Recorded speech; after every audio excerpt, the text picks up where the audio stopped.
This is the Plant Yourself podcast. I'm Howard Jacobson of plantyourself.com, the Big Change Program with Josh Lajani, and WellStart Health. But that's a story I'll tell you in a little bit. This podcast is part of my mission to help you live an inspired and influential life. So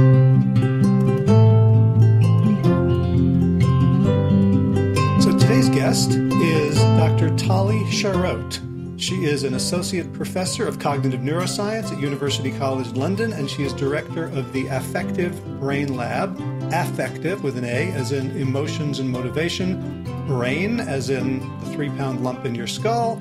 And what she does is shows us how to navigate the intricacies and predictable biases of minds, our own and those of others.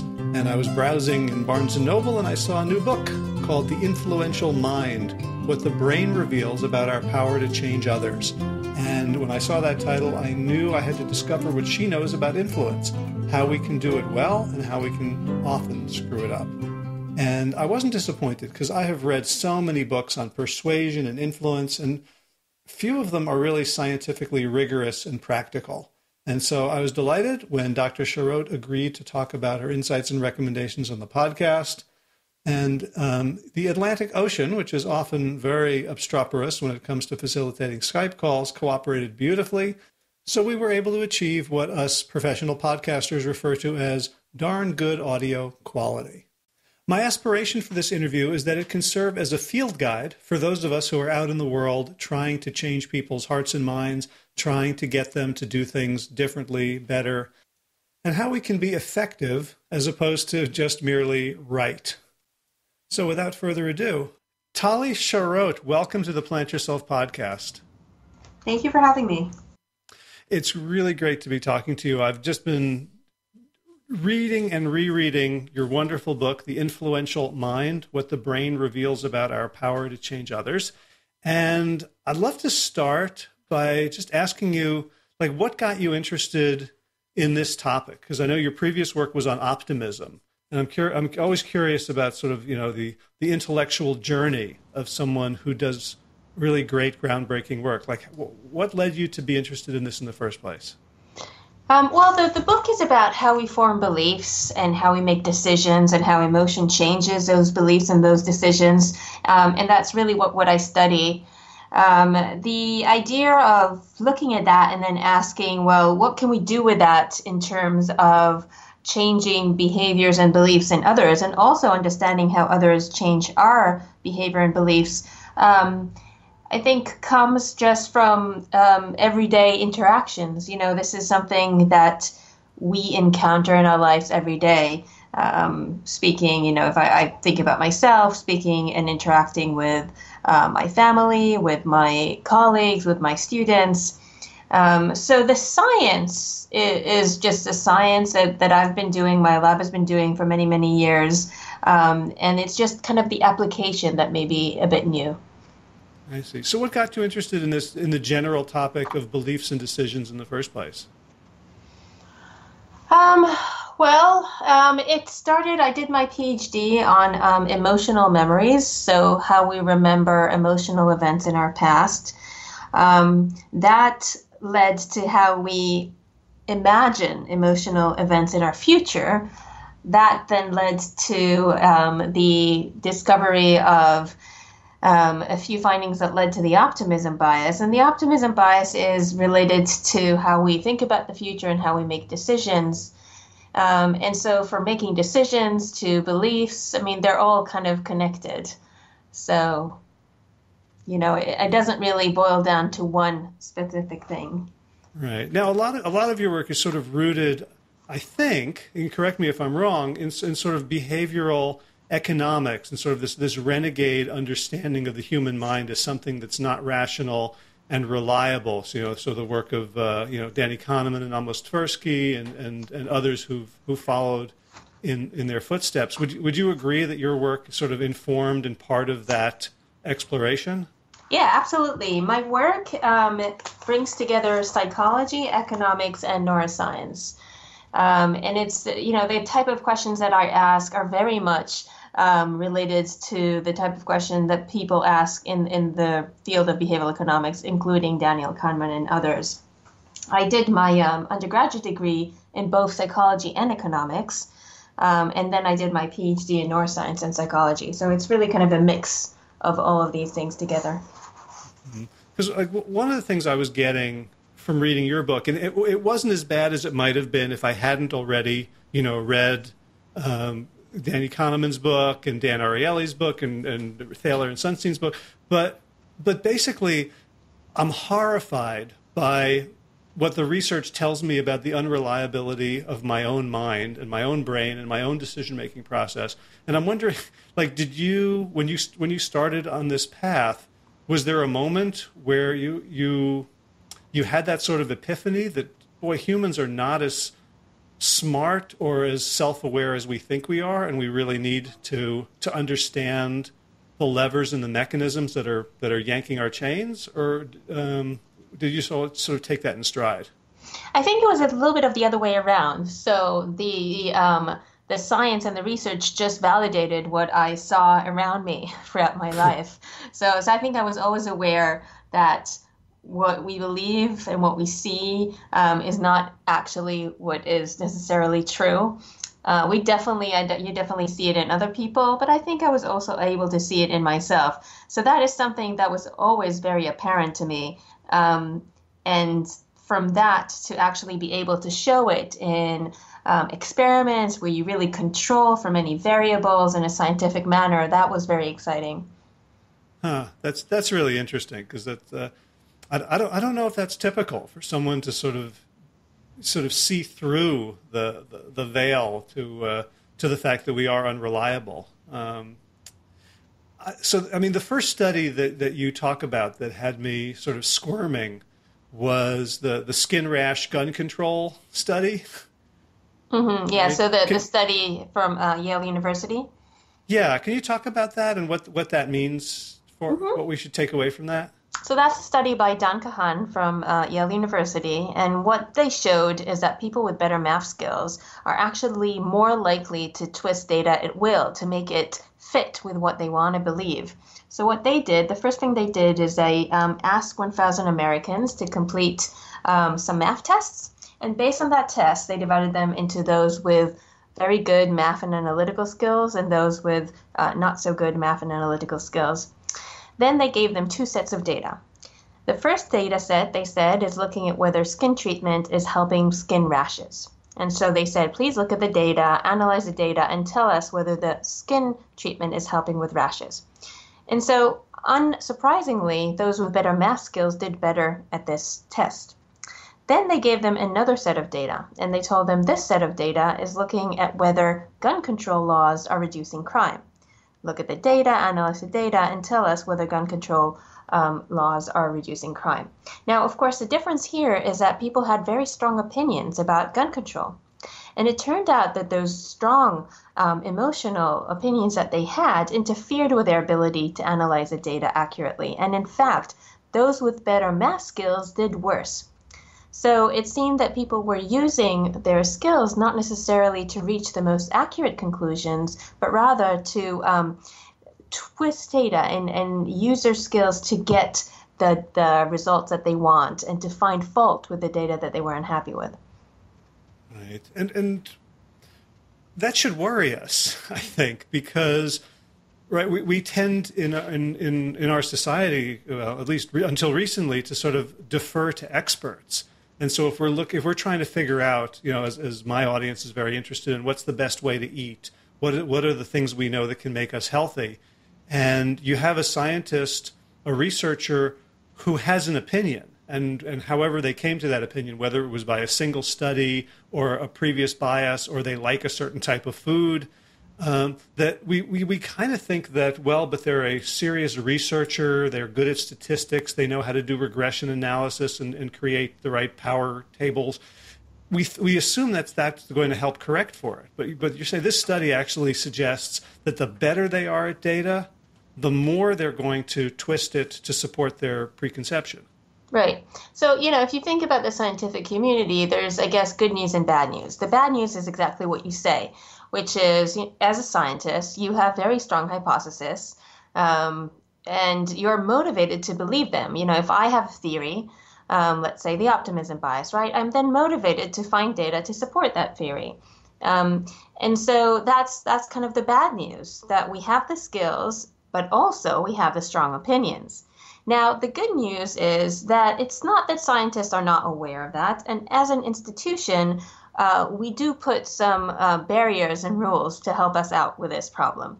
And, the policy that's out there is that in order to publish something, in order to make a claim, it's not only about what you believe and how you look at the data, but it has to go to other people who are impartial. They don't necessarily support one hypothesis or the other, or maybe some of the people support one side and the other support the other side, but all of these people have to review your study and to find it either have merit to publishing or not. These people will have to review to find merit and whether you should get funding to do your experiments and so on and so forth. And so, yes, there are biases. And I think most people are aware of it. And, if we're aware of it, and then at the same time, it's still something that happens. And as I said, the good news is that there are policies in place to make those problems smaller. It's not going to go away, but hopefully it would help. Well, I believe that other people have confirmation bias, but I have the facts. like that's my felt sense, is that it's obvious to me that I'm right. And anyone who disagrees with me is suffering from confirmation bias, which of course is a suspect position. And I kind of want to highlight that because one of the things I want people to understand from our conversation is, how to have the tools to convince other people. And so, diet is one of those things that most people have an opinion on. And so what can we do to understanding that other people have confirmation bias, and maybe the smarter they are, the stronger they can wield that confirmation bias, what can we do to influence others, just assuming we're right? Mm-hmm. Which of course is a crazy assumption, but just for the sake of argument, if we want to defeat someone else's confirmation bias, we obviously can't just throw more facts at them. Right. So the idea of the influential mind, the book, is to go along with all these biases. The kind of main idea of the book is that these biases, and when I say bias, I mean bias in the process, in how we process information. It's not biases in the content. So it's not like racial biases. I think, the one group is better than the other. That's not what I mean when I say biases. I mean very evolutionary old ways in how we process information. And so the idea of the book is that those biases have evolved over many, many, many, many years, millions of years. And so they're very hard to change. The biases in how we process information is hard to change. But if we could use them, if we can go along with the biases, we can perhaps change beliefs and opinions. And so if you talk about the confirmation bias, well, one thing to do is, can we go along with the confirmation bias when we want to change opinions, right? Can we start with something that everyone believes in? Can we start by talking about a belief that the other person actually shares with us, or a motivation that they share with us? And let me give you one example. So this is an example of a study that was conducted at UCLA, where they wanted to convince parents that were reluctant to vaccinate their kids because of the alleged link to autism. And now the common way of what health professionals tend to do when they try to change opinions of parents who are reluctant to vaccinate their kids is to show them all the data to say, hey, there's no relationship between childhood vaccines and autism. And the problem is that those parents who don't want to vaccinate their kids, they already have an opinion, and these data, they don't really change their minds much. But then they tried another route. They said, well, can we get to the same outcome? Have parents vaccinate their kids, but without focusing on what we disagree on? Can we focus on something that we agree on? And so what they did is they highlighted the fact that these vaccines protect kids from potentially deadly diseases, measles, mumps, rubella. So this is not something that the parents disagreed, right? It was something that they agreed on, but it seemed to have been forgotten in the heated debate. And by focusing on these things that they agreed on, they were able to change parents' intent to vaccinate their kids 3 times as much than the normal approach. right, than showing them figures that just suggest there isn't a link to autism. So it's something to think about. In a lot of debates, there are always something that we agree on. And so can we start with that? Can we use that to our advantage? And I guess you divide it into different chapters, and there is a sort of a social chapter and a chapter, around connection. But it sounds like this was also that we are, when I find something that I agree with you on, we are drawn closer together emotionally, right?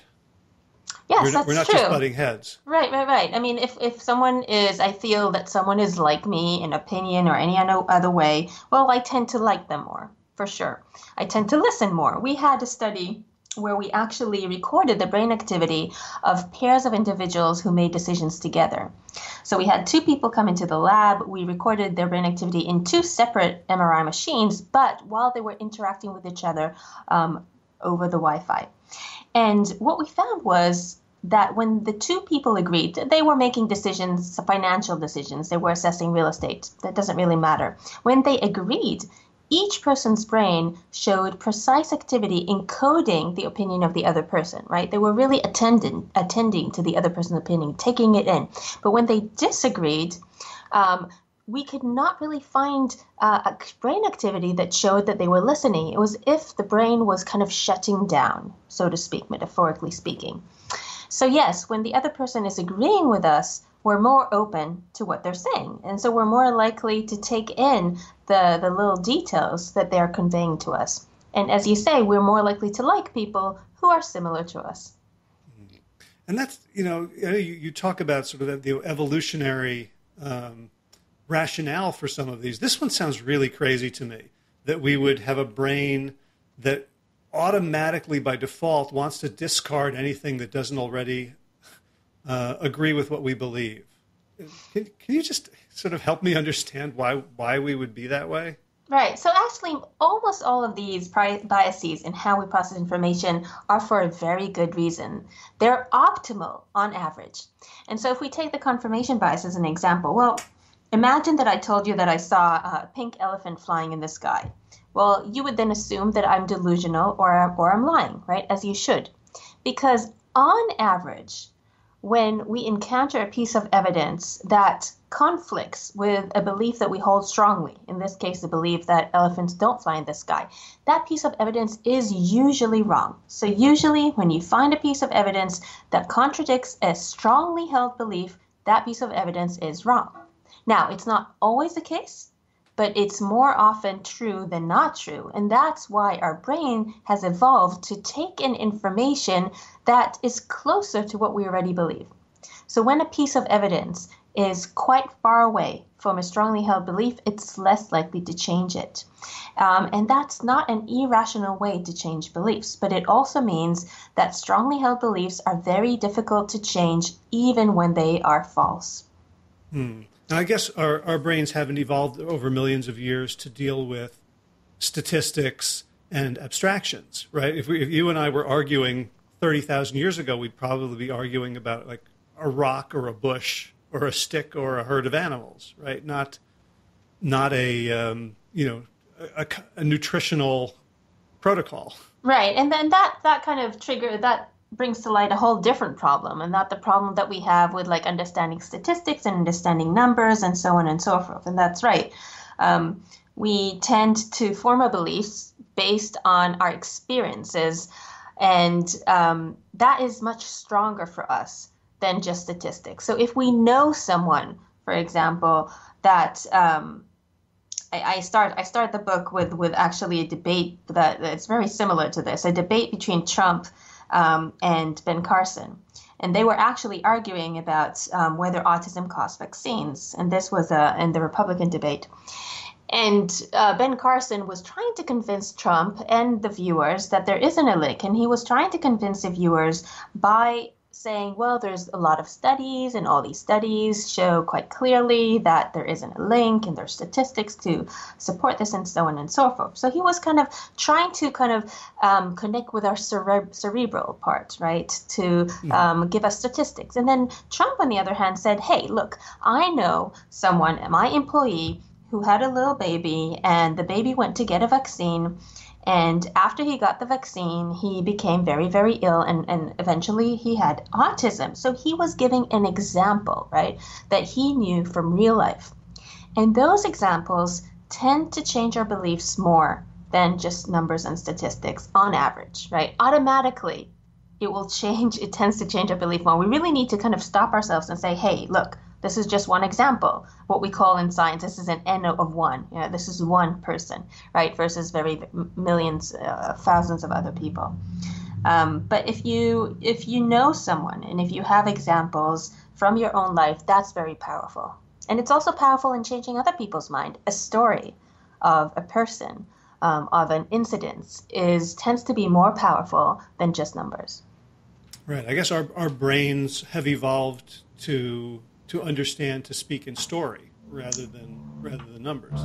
Right. Absolutely. I mean, stories are important. It's what the brain is trying to do all the time. It's trying to connect the dots by creating some kind of a story. And we have evolved to learn from the people around us, and from our own experiences, and not from more abstract things like numbers. I mean, we can do it, and we do it, but it's a bit more effortful. Mm-hmm. So to help my audience put this into practice, let's say we believe in a largely plant-based diet, and so we're hanging out over the holidays, and Uncle Phil is a strident devotee of paleo or ketogenic diet. So what my natural inclination would be to argue and point out all the studies that show the evidence for the superiority of my diet. And you're saying maybe let's start with something we can agree upon, which might be in this case processed food that humans didn't have access to in Paleolithic times is not good for us. Like we can agree on like sugar and Twinkies and Krispy Kremes, right? Yeah. So I think that example actually ties into something else, which is what we want to believe. When it comes to food, if we enjoy eating meat, then we don't want to believe that that's not the right thing to do, right? So we have a very strong motivation to believe that. So another way to convince people is to show the benefits of the other route. So if you say, well, I've tried this, and if you eat this way, you feel so much better, and it's tastier, and it's cheaper. So, try to highlight the rewards that one can get from taking a particular action, in this case, eating in a certain way. Which brings me to the chapter that I think more than any other changed how I do my work, which was the one on sort of emotions and incentives, which it was, and after reading it, it was like so obvious, but I had never ever thought about it. So can you talk about the go no go circuit and when to use like benefits and when to use threats? Yeah. So the question in that chapter is, to try to change behavior, you usually do one of two things. You usually promise people some kind of reward, right? If you do this, you will gain more money. If you do this, I will love you more. Or you threaten them with something negative. So if you don't work hard enough, you're going to lose your job. If you're not nice enough to me, I'm going to leave you. And so the question is, should we just use rewards and punishments as randomly, or is there some kind of a pattern that would work better? And so there is really nice research by a group of people, specifically Mark Guitart-Massib, who's a colleague. And what they've showed is that there is a system in the brain called go-no-go.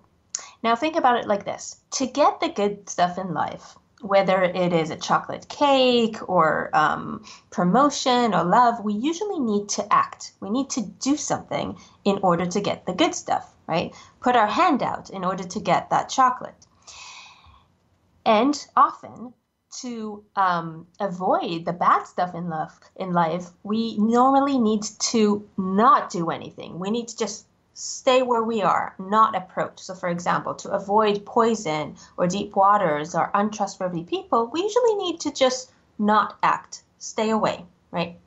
And so the brain has evolved in this environment where there is a connection between actions and rewards and between avoiding punishment and not acting. And so when we anticipate something good, when we anticipate a reward, there's a go signal in our brain that makes action more likely. And when we anticipate something bad, when we anticipate a punishment, there's a no-go signal in our brain that inhibits action. So what does all of this mean? It means that perhaps if you're trying to convince someone to do something, perhaps your kid to tidy up the room, you might say, well, if you tidy up your room, you might find the toy that you love so much at the bottom of the pile. So you're promising a reward, right? Or if it's an employee, you might say, well, if you do this project and you do it well, you get a promotion.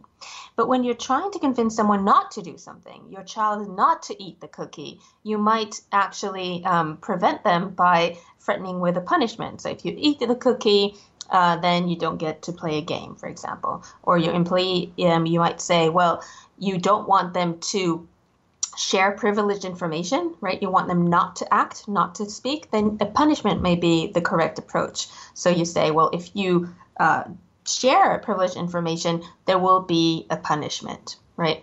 So pair rewards with actions and punishments with inactions. Mm-hmm. And one of the subheadings of that chapter is hope stimulates quick action. So what is it about hope in particular that is correlated to speed? Right. When I say hope, it is more when you hope for something, you normally hope for something good, right? I mean, you could hope for something bad not to happen. But usually when we say we hope for something, we usually hope for health, we hope for, financial security, we hope for something specific that we want a reward. And so just as I said, when we expect something good, a reward, that makes us act. And not only does it make us act, it makes us act more quickly. So for example, in a study that we conducted that was led by Mark Gidot-Massif, what we found was that when you tell people, if you press a button, we'll give you $1, they press the button faster than if you tell them, if you press the button, we will take away $1, right? So expecting something good makes them act faster. And so that's the idea there. Wait, so if they press the second one, if they press the button, then they would lose $1 or they wouldn't have the dollar? Lose $1. So the first one is, if you press the button, we will give you $1. That's a reward. And the second one, if you press the button, we will take away $1. So that's a punishment, right? And so in the first case, they press the button faster because they're expecting something good. They're expecting a reward. Expectations of a reward makes actions more likely and more fast. Right. I'm just trying to figure out why they would press the button at all if they're going to lose $1. Oh, sorry. You will avoid losing $1. Sorry. I see. Okay. If you press the button, you avoid losing $1. So you avoid a punishment. I see. So you've got a stack of dollars in front of you. So if I'm doing the experiment, I've got a button, a console with a button. And right. You say, ready, press the button and I'll give you $1 and I'll do it quickly. And then you'd say, press the button and I won't take one of those dollars away from you. Mm-hmm. And I'm twice as motivated according to a loss aversion, but I'll still do it slower because my brain wants to inhibit action. So yeah, expectation of punishment inhibits action. That's so cool. And the other thing I took away from the idea of hope is like if you tell your kid, clean your room and you might find the toy. If they've been searching for the toy, they might not have a lot of hope. So even though the thing might be good, they might not really believe it's going to happen. And my favorite part of the book is you reinterpreting the famous Walter Mischel marshmallow study. Can you, because I think it relates to this idea of hope about the future. Can you kind of talk about this? Because this just blew my mind. Yeah, so the marshmallow study is, everyone knows about the marshmallow study. I'll explain it in as briefly as I can. But the idea here is that I think the popular interpretation is not necessarily the only interpretation. So the famous study is you put kids in front of a marshmallow and you say, well, I'm going to leave the room for a few minutes. If you don't eat the marshmallow when I come back, I will give you 2, right? And then it's very, very difficult for little kids to sit in front of a marshmallow and not put it in their mouth. And so not everyone succeeds, but some do. And the question was, what happens to these kids when they grow up? So what they found was those that were able to wait for the second marshmallow, they were more likely to be successful in life, more likely to have a family, more likely to have a good job, and so on and so forth. The common interpretation is that if you do not eat the marshmallow, that means that you have self-control. And it's that self-control that leads you to a better life. So the second possibility here is that, well, maybe those kids that wait around for the second marshmallow are the ones who believe the researcher. They believe that the researcher will come back with a second marshmallow, right? They are optimistic. They trust the people. And maybe that kid that sits and just eats the first marshmallow straight away when the researcher leaves, maybe he's a kid that doesn't really trust other people. Or maybe he's a kid that is not optimistic. So he's not sure if the researcher will come back with a second marshmallow. He thinks, well, maybe he won't have any marshmallows. He will run out. Or all these bad things can happen. Might as well just eat the one that I have. Or maybe he even thinks, well, if I don't eat it now, maybe he'll take it away from me. Maybe there's another kid that I'll have to share it with. So, another possibility is that those that wait are the optimistic one or the ones that trust other people. And it's those traits that actually help them in life.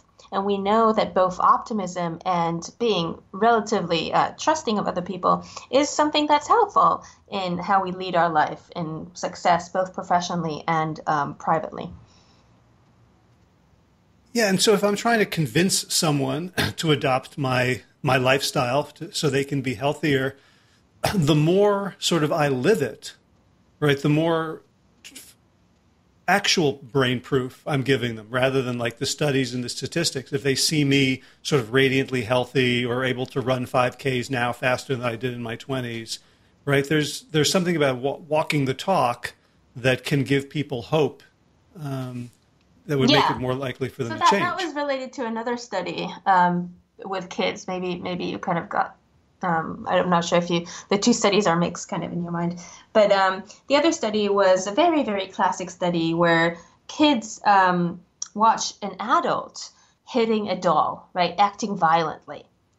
And then what happens when that kid is left alone with the same doll in the room, they are much more likely to act violently towards a doll. And this is just a very classic demonstration of how we copy the people around us. And it's true not only for kids, it's true for adults as well.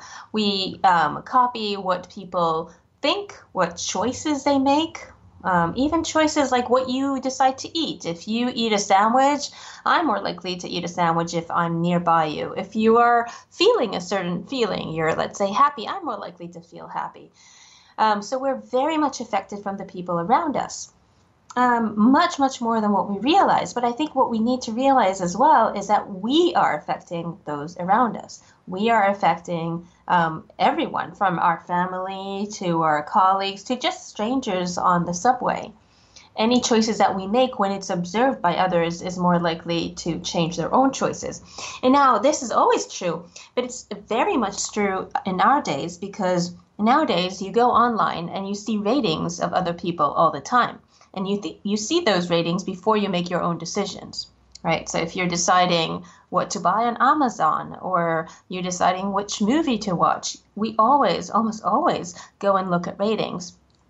And so we're very much influenced by what other people are thinking. And I think what's interesting about these kind of rating idea is that the ratings are not quite what we think they are. Because what we don't realize that these ratings are not ratings of independent individuals. Because when you go and rate a book on Amazon or a song on Spotify, you are already viewing the ratings of everyone else, and those ratings are affecting your own. There's a great study that was conducted by Taylor et al. That was published in Science. And it manipulated ratings in a website. And it showed that if the first rating is positive, then the average ratings that come after it are 25% more likely to be positive. So the final ratings, 25% of the final ratings will be influenced by that first rating, because the first rating it influences the second rating, and those influence the third, and so on and so forth. And so I think the message from that is that we have to take these ratings with a grain of salt.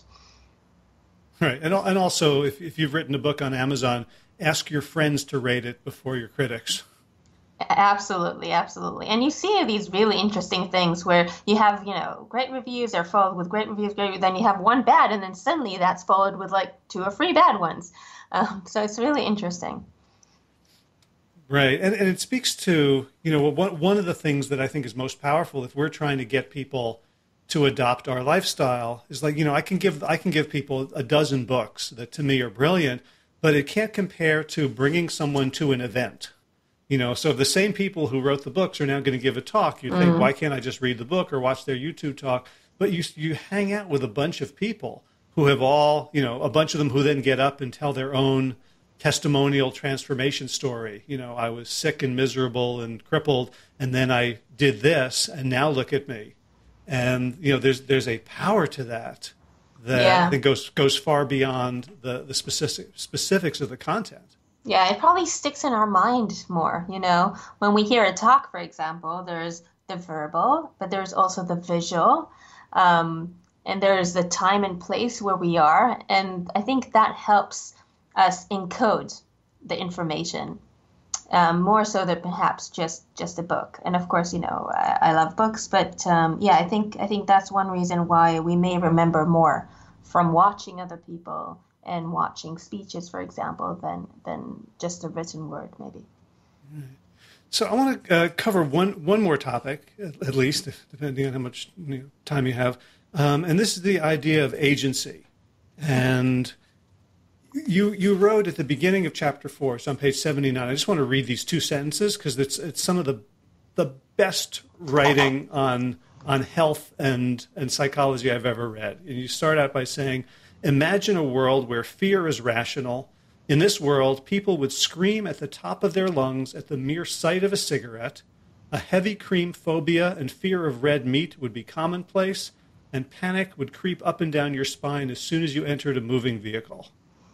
And I thought, oh my God, that is so true when you're talking about the actual risks of what could get us, right? It's saturated fat foods, nicotine, and motor vehicles. Mm-hmm. And yet you then follow that up with you've got the 10 leading causes of death, and then you've got our most common phobias, which is spiders, snakes, heights, crowded spaces, dogs, thunder, And like the first one to even come close to anything real is fear of cancer is 11 and fear of death is 12. And so how does this relate to the topic of the chapter, which is about agency, about having control? Right. So this comes to show that what we fear and what we should actually be afraid of is not the same thing.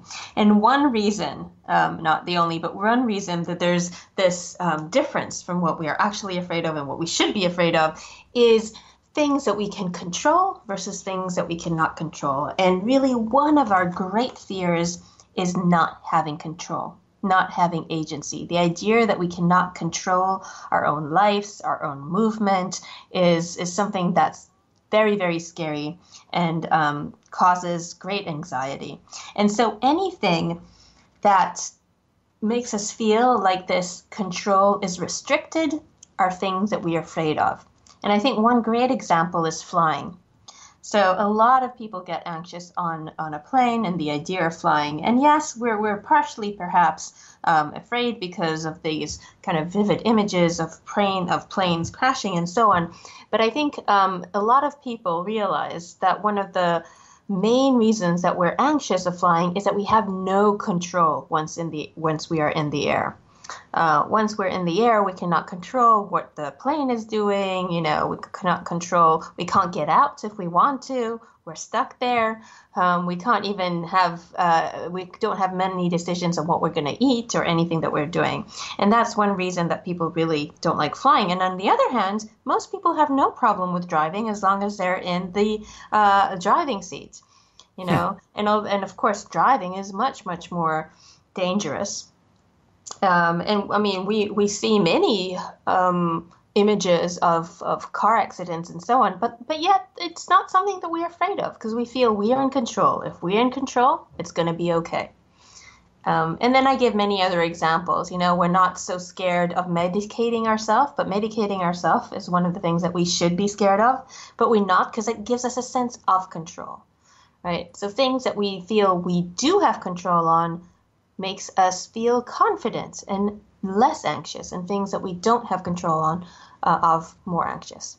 Mm-hmm. And you mentioned that the evolutionary reason for this is that we crave agency because if something good happens to us, it's much better if we know what we did so we can keep doing it. Yeah, so there's a few speculations of why we love control so much. I mean, there are studies, for example, brain imaging studies that show that when we have a choice, when we have control, it's experienced by the brain as a reward. Reward region in the brain signals a reward signal when we make a choice ourselves, when we're in control. And so the question is why? Why has our brain evolved to have this kind of architecture where it treats control and choice as a reward? And one of the reasons is that if we get something and we are the cause of that good thing, then we kind of have a blueprint of how to get it. I give an example of, you build a piece of furniture and then you get $100 for it. Well, that means that you know how to get $100 again in the future. Right? You just build this furniture again and you sell it again and you get $100. But if you get $100 without you doing anything, well, that's great. But now you don't have a blueprint of how to get $100 again in the future.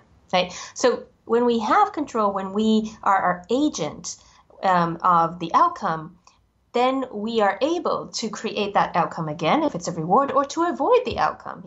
If I did something that hurt me, like put my hand in the oven and got burned, well, that's pretty bad, but now I've learned something and I know that in order not to be burned, I need to not put my hand in the oven. But if I was just standing there in the kitchen and suddenly my hand got burned for no good reason at all, well, that's much more scary because I don't know how to avoid it in the future.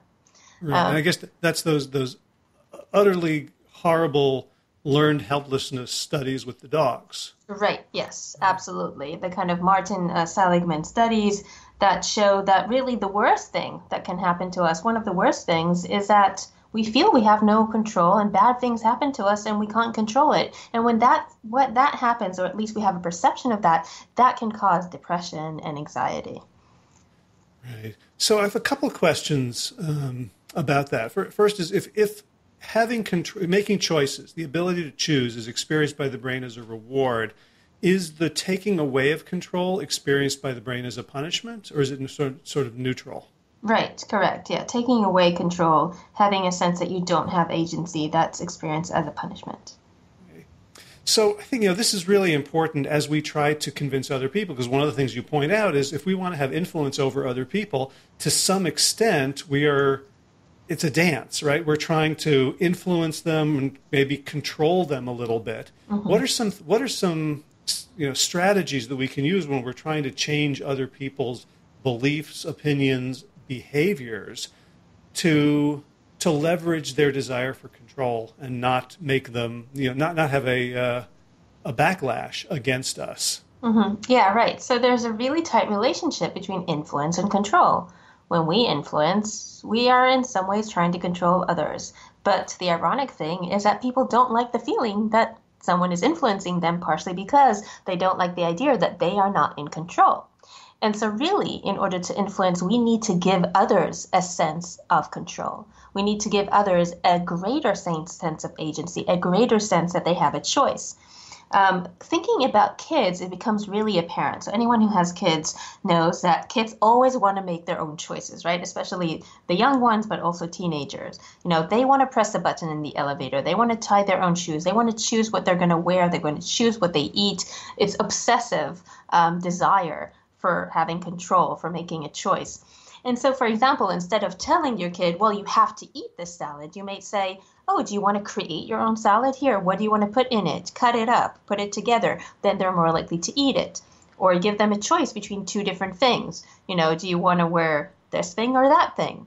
And the same thing with other people. If you are advising a client, instead of saying, look, I really think you need to do this, maybe guide them towards a choice. Make them believe that they're making the choice themselves. Or if there's more than one good option, give them a choice between 1 and 2 and have them choose what they like.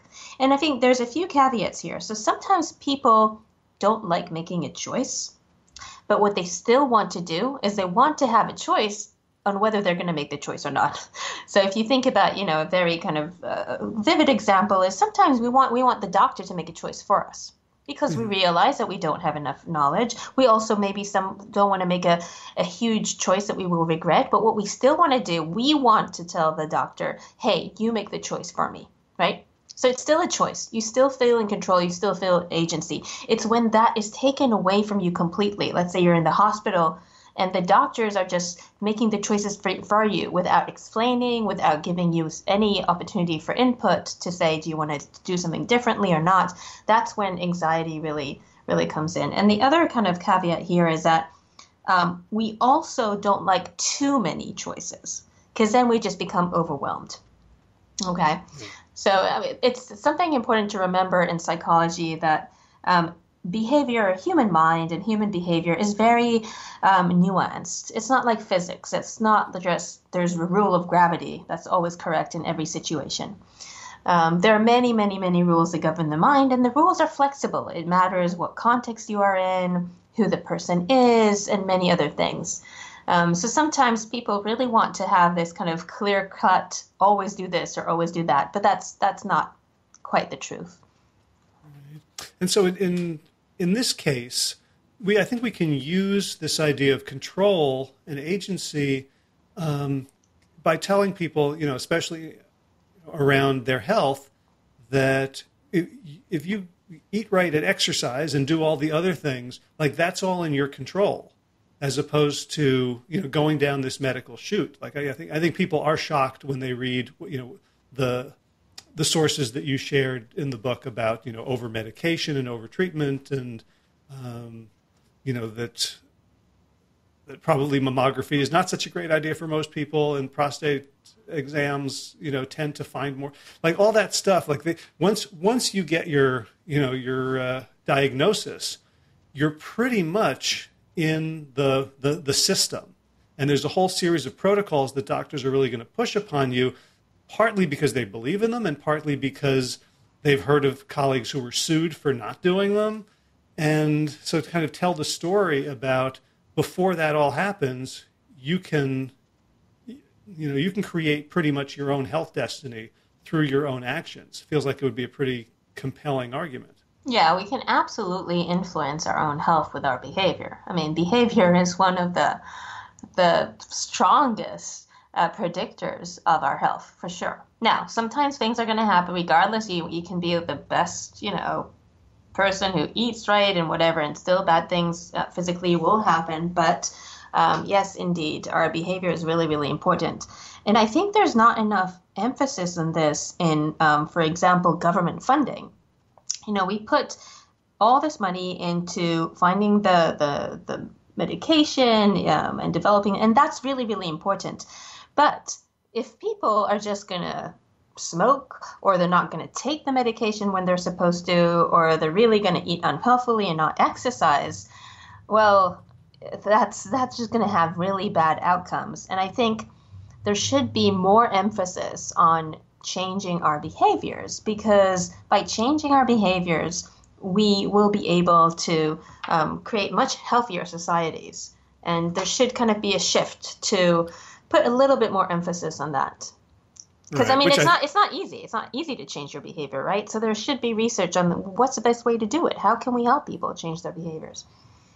Yeah, which I think goes back to the confirmation bias, which is that, the inconvenient truth idea that, there's a lot of money to be made in creating expensive products that can be sold to people for a profit, as opposed to, no one's going to make money if I start eating broccoli and exercising. So, the broccoli lobby doesn't exactly have a stronghold on Congress.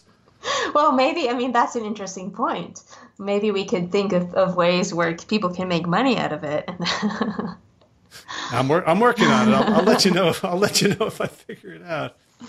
So two more quick topics. I know you've given us a lot of time already, but you talk about curiosity and like the brain loves information in the same way that it loves plum cake and sex. That there's dopamine that we get when we accrue information, as anyone who's been addicted to Instagram or Facebook or Googling can attest to. But it's not random and it's not neutral. There's certain types of information that we get hungry for and other types that we will do anything to stick our heads in the sand and not access. Can you talk a little bit about that?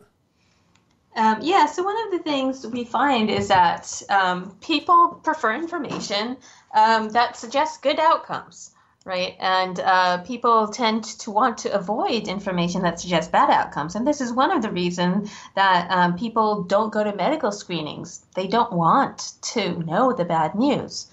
Or why we are happy to read all the positive reviews and we're not so happy to read the negative reviews, so we try to avoid them.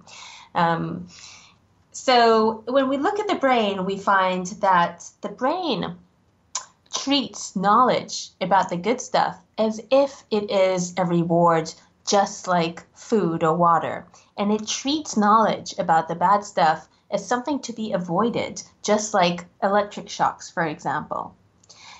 So it's really deep in the deep areas, subcortical regions in our brain that's regulating the type of information that we move forward towards and the type of information that we try to avoid. So if you're writing a book about health, you shouldn't title it like "Do This or Die," because it seems like like there's so much like the whole clickbait thing is like it seems like there's a whole industry designed to get us to be informed about something out of fear of loss. But you're saying it doesn't quite work that way?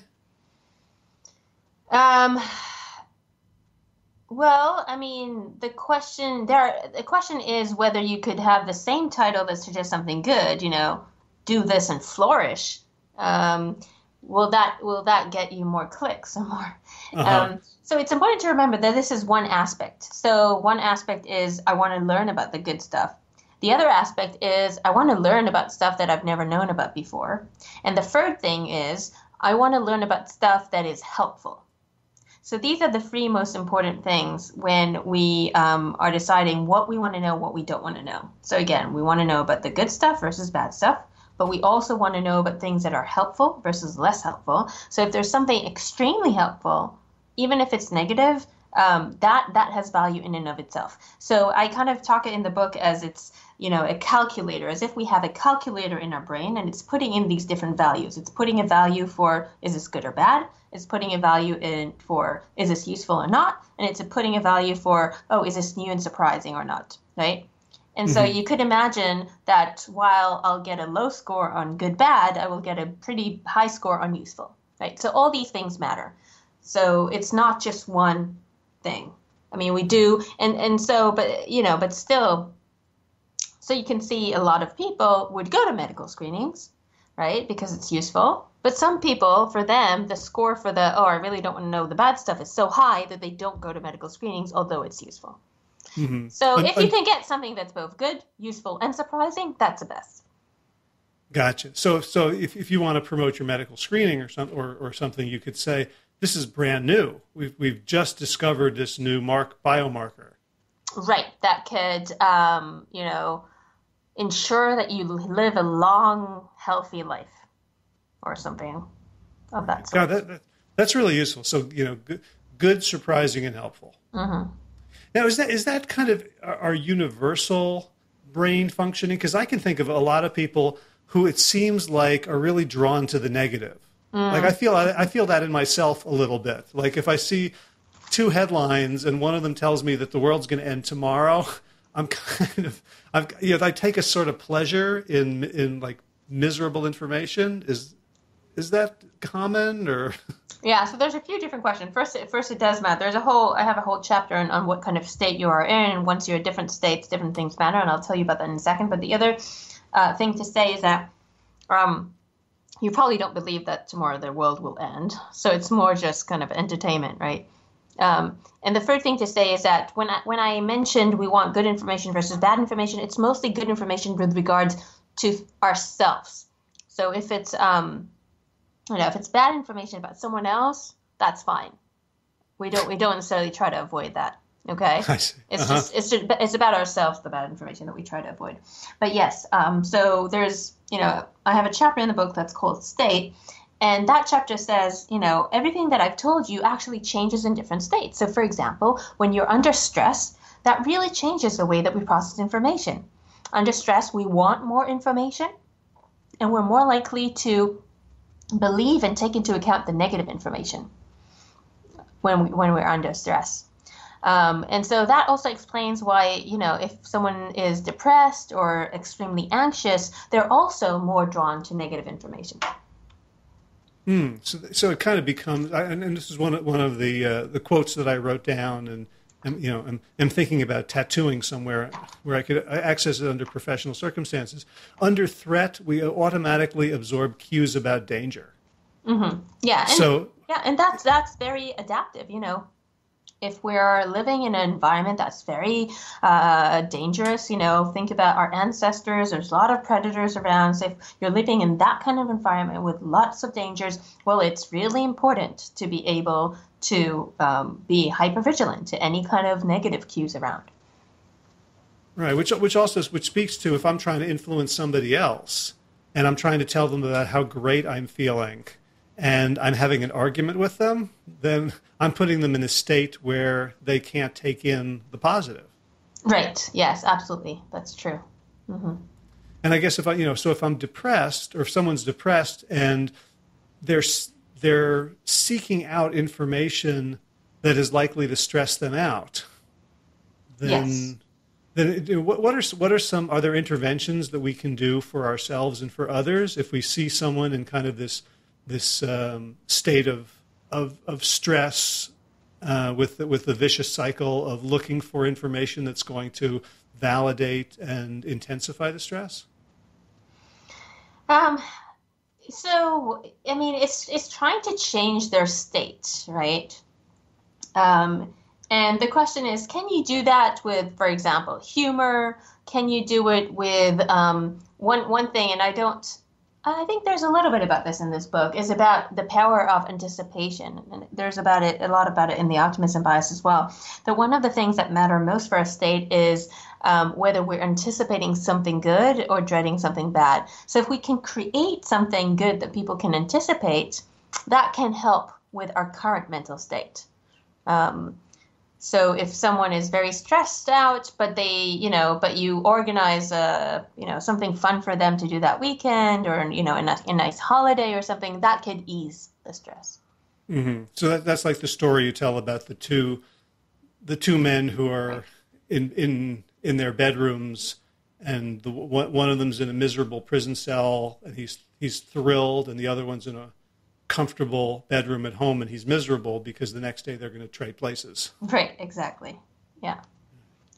So what matters is what goes on in our mind, and what goes in our mind is not only the result of what's happening to us now, but mostly the result of what we think is going to happen to us later. Right. And I think what I just took away from what you said, which I think is such a good question, and it's so hard for us to ask it in the moment, is how can I change their state? Because we try to think, how can I change their mind? Meaning get them to believe what we believe. Right. But the grad school move here, as opposed to the elementary school move, is to change their state. Right. Make them happier. Right. And that will automatically make them more open to what you have to say. Yeah. So if you're arguing with your spouse, maybe have a little break and, put on a nice music, uplifting music, or watch 30 minutes of a comedy or something. Right. Yeah. The clown nose never worked for me, so I don't recommend that. So this is so great. So you've convinced me of many things in this book. One of which is I have to read your first book, The Optimism Bias, because it sounds like I'm missing some of the picture. But this is such helpful work, and I think because all of these circuits are so hardwired into us from an evolutionary perspective, I think there's a responsibility that someone has when they hear this interview or they read the book to kind of work on themselves so that we can do the counter move, so that we can be more effective in a world where other people are just sort of doing the thing that comes naturally. Mm-hmm. Yeah, and I think the first step is awareness, right? We're not aware, as you said, of all of these things, of how the brain works and, what exactly changes the way that we process information and what exactly changes our mind. And just becoming aware can make quite a difference in understanding how we come to our own beliefs and decisions, and also understanding of how everyone around us comes to decisions and beliefs. And plus, I think awareness is just so fascinating. Being aware of how the brain works is just so fascinating in and on its own right as well. Right. It's like discovering the user's manual and those 40 buttons that you just didn't even really pay attention to before actually do stuff. Yes, absolutely. And of course we have so much to learn. The lovely thing about the brain that it's so complex. It's going to be a long time before we understand what's going on there completely. Right, if ever, right? Yeah. So how can people stay in touch with you, follow your continued research and work? The books we have. I'm not a big social media person myself. My lab does have a Twitter account, the Affective Brain, but we have a website, effectivebrain.com, and it has a lot of our publications, both the academic ones and the non-academic ones, op-eds in different places, list of books. Is that effective or affective? Affective with an A, as in emotional, affect. Gotcha. Yeah. Okay, and I'll include a link in the show notes. So I just want people who are listening to be able to find it on the first try. So affectivebrain.com, and the books are The Influential Mind and The Optimism Bias. Mm-hmm. And Tali Sharot, thank you so much. This has been so helpful, and I'm sure a lot of people are going to become, persuasion ninjas instead of sort of like I have been for most of my life, sort of a blundering fool trying to beat people into right thinking. So thank you so much for taking the time and for all the work you do. Thank you. It's a pleasure. It's a really nice conversation. Thanks a lot. Take care. Okay. Bye-bye. If you enjoyed this episode of the Plant Yourself podcast, please subscribe and leave a review on iTunes.